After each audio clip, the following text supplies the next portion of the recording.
Hello students, welcome to my channel access learning. Myself Poonam Kargwal और आज हमारा topic है आयनिक बॉन्डिंग। सबसे पहले हम डिस्कस करेंगे कि आयनिक बॉन्डिंग कैसे क्रिएट होती है और क्या होती है।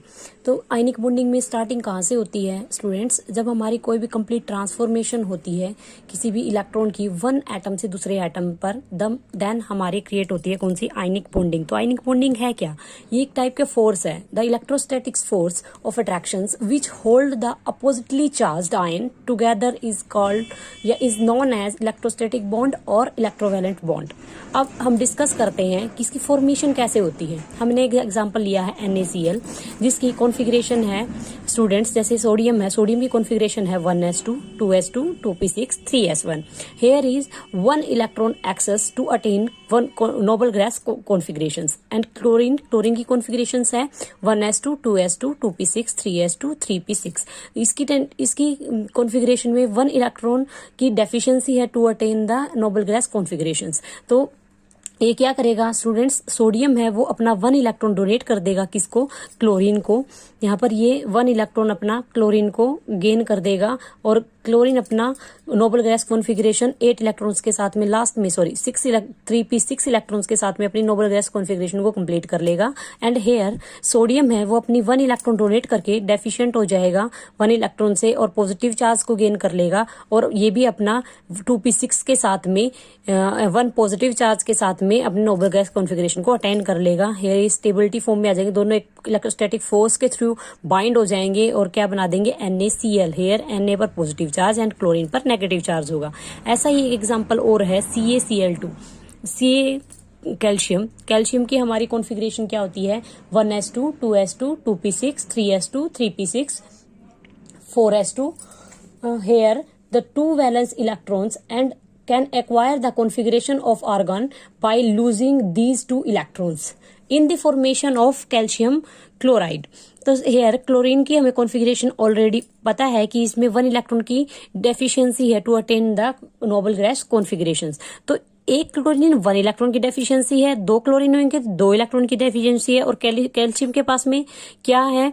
कैपेसिटी है दो इलेक्ट्रॉन को डोनेट करने की। तो जो ये अपना एक इलेक्ट्रॉन है वो एक कैल्शियम को दे देगा और एक इलेक्ट्रॉन है एक कैल्शियम को दे देगा। तो क्या बना देंगे? दोनों नेगेटिव चार्ज और कैल्शियम को क्या अटेन कर लेगा? 2 पॉजिटिव चार्ज। तो क्या कंपाउंड बना देगा? Calcium chloride CaCl2। ठीक है। तो हेयर एक आयनिक बॉन्डिंग में बाइंड हो जाएगा और इन दोनों के बीच में आयनिक बॉन्डिंग क्रिएट हो जाएगी और बना देंगे CaCl2। हेयर स्टूडेंट्स अब हम इसकी डिस्कस करते हैं जर्नल कैरेक्टरिस्टिक्स। तो इसकी जर्नल कैरेक्टरिस्टिक्स हैं आयनिक बॉन्डिंग की। क्या क्या जर्नल कैरेक्टरिस्टिक्स हैं? सबसे पहले आयनिक बॉन्डिंग के थ्रू बाइंड होता है, बहुत ही स्ट्रॉन्ग फोर्स होता है स्टूडेंट्स। तो हेयर क्रिस्टलाइन नेचर सबसे पहले हमारी जनरल कैरेक्टरिस्टिक्स है क्रिस्टलाइन नेचर्स। जैसे NaCl है, हमें पता है सॉल्ट है जो NaCl हमारा रॉक सॉल्ट, ये किस फॉर्म में मिलता है? हमारे क्रिस्टलाइन फॉर्म में मिलता है। और इसकी स्ट्रक्चर मैं आपको दिखाती हूँ वो कैसी। इसकी स्ट्रक्चर समवट ऐसी होती है। हेयर जो सोडियम आयन है octahedrally surrounded by the 6 chlorine ions के साथ में ऑक्टाहेड्रली बाइंड होता है और ये क्या है? The arrangement is extended throughout the crystalline lattice के साथ में अरेंज होती है। तो हेयर जो आयनिक सॉलिड्स हैं वो किस नेचर के होते हैं? क्रिस्टलाइन नेचर के होते हैं। तो स्टूडेंट्स अब हम डिस्कस करते हैं इसकी सेकंड नेचर के बारे में। तो सेकंड इसकी कैरेक्टरिस्टिक्स है high melting and boiling point.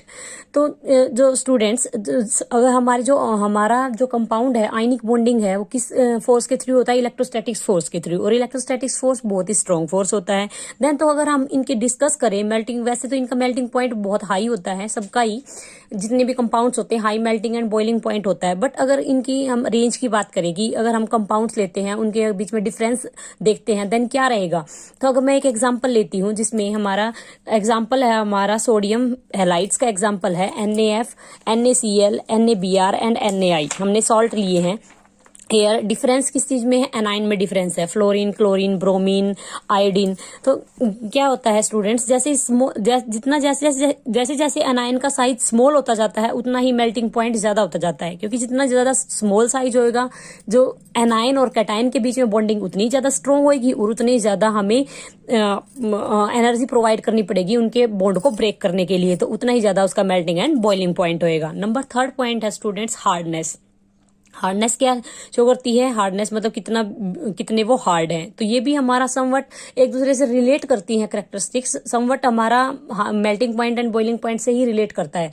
Means जितना ज्यादा मेल्टिंग पॉइंट और बॉइलिंग पॉइंट होगा वो क्या शो कर रहा है कि उसकी हार्डनेस क्या उतनी ही ज्यादा है, क्योंकि हार्ड होते हैं हमारे जो आयनिक बॉन्डिंग के कंपाउंड्स होते हैं, जो भी हमारे कंपाउंड्स बनते हैं वो हार्ड होते हैं। तो हार्डनेस किस चीज पर डिपेंड करती है? जितनी ज्यादा जो एनायन एंड कटायन है उनके बीच में जितनी ज्यादा इंटरआयनिक डिस्टेंस होगी, जितनी कम होगी, जितने ज्यादा एक दूसरे के वो करीब होंगे, जितनी ज्यादा उनके बीच में डिस्टेंस कम होगी, उतने ही ज्यादा वो हार्ड होंगे। तो जैसे एक एग्जांपल शो किया गया है Mg मैग्नीशियम ऑक्साइड का, कैल्शियम ऑक्साइड का, टू बेरियम ऑक्साइड तक इसकी एक रेंज शो की गई है। इन दोनों के बीच, इन सब के बीच में इंटरआयनिक डिस्टेंस देखी गई है। तो जो मैग्नीशियम ऑक्साइड के बीच में है वो इंटरआयनिक डिस्टेंस सबसे कम है, तो सबसे ज्यादा हार्ड हमारा मैग्नीशियम ऑक्साइड होगा। स्ट्रोंगेस्ट या more hard as comparison to this. यहां पर जितने इस तरफ मूव करते जाएंगे हम, हमारा less hard as comparison to this, hardness कम होती जाएगी। नंबर फोर्थ हमारा पॉइंट है स्टूडेंट्स, ब्रिटलनेस। ब्रिटलनेस क्या प्रॉपर्टीज होती है? जब हम किसी भी जो कंपाउंड है, हमारे जो आयनिक बॉन्डिंग आयनिक सॉलिड्स हैं, अगर हम उनके ऊपर कोई स्ट्रेस या फोर्स अप्लाई करते हैं, अगर वो पीसीज में डिवाइड हो जाता है, ब्रोक हो जाता है पीसीज में, तो उस प्रॉपर्टीज को बोलते हैं स्टूडेंट्स ब्रिटलनेस। ब्रिटलनेस देखो, हमने बताया सबसे ऊपर फर्स्ट पॉइंट था इसका कि हमारे जो आयनिक सॉलिड्स होते हैं वो क्रिस्टलाइन होते हैं। तो क्रिस्टलाइन सॉलिड्स क्या करते हैं? सब लेयर्स में होते हैं, और हम कोई भी स्ट्रेस या फोर्स अप्लाई करेंगे तो वो लेयर्स एक दूसरे के ऊपर से स्लिप कर जाएंगी और किस में टूट जाएंगी? पीसीज में ब्रेक हो जाएंगी। तो क्या प्रॉपर्टीज और होती है इसकी? ब्रिटलनेस। नेक्स्ट स्टूडेंट्स हमारी प्रॉपर्टी है solubility of ionic compounds. Solubility, ionic compound हमारे क्या होते हैं? आयंस में ब्रेक हो सकते हैं। आयंस, उनके बीच में आयंस होते हैं। आयंस मींस वो पोलर इन नेचर होते हैं। वन पॉजिटिवली चार्ज होता है एटम और वन नेगेटिवली चार्ज होता है। तो एक प्रॉपर्टीज है, हमें पता है कि polar like polar and non polar like non polar. This definitions means that कि जो पोलर है वो पोलर में डिसॉल्व होगा और जो नॉन पोलर है वो नॉन पोलर में डिसॉल्व होगा। तो ये जो हमारे आयनिक कंपाउंड्स है वो water and other polar solvent में हमारे डिसॉल्व होंगे।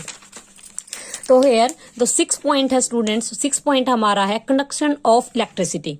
तो कंडक्शन ऑफ इलेक्ट्रिसिटी, हम आयनिक सॉलिड्स है, सॉलिड्स हमारे करंट पास नहीं करते हैं क्योंकि सॉलिड्स इन सॉलिड फॉर्म उनमें कोई आयंस नहीं बने होते। जब तक कोई आयंस नहीं होंगे, कोई मोबिलिटी नहीं होगी आयंस की, तब तक कोई करंट पास नहीं होगा।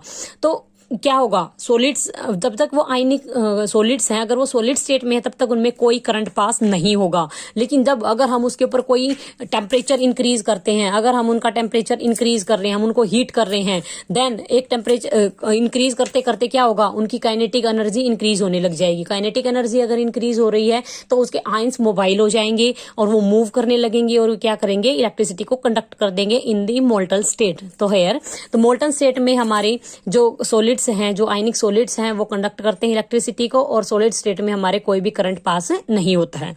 नंबर 7 पॉइंट है स्टूडेंट्स आयनिक रिएक्शंस। हाँ, आयनिक सॉलिड्स हैं तो आयंस क्रिएट करते, सबसे इलेक्ट्रोस्टैटिक फोर्स प्रेजेंट होता है, तो उनके साथ में वो बहुत ही ज्यादा स्ट्रॉन्ग हमारे रिएक्शन शो करते हैं। नंबर 8 पॉइंट है non directional characters. Non directional मतलब डायरेक्शनल, कोई डायरेक्शन नहीं होती। The ionic bond is non directional in ionic compound. Each ion is surrounded by oppositely charged ion held together by electrostatic force. Here, the positively charged ion is held together around us is negatively charged electron, and negatively charged electron is around by positively charged electrons. These forces are uniformly distributed all around the ions. So electric field is non-directional. Therefore, the ionic bond is non-directional. So students, here our topic is ionic bonding and general characteristics of ionic solid is complete. So thank you.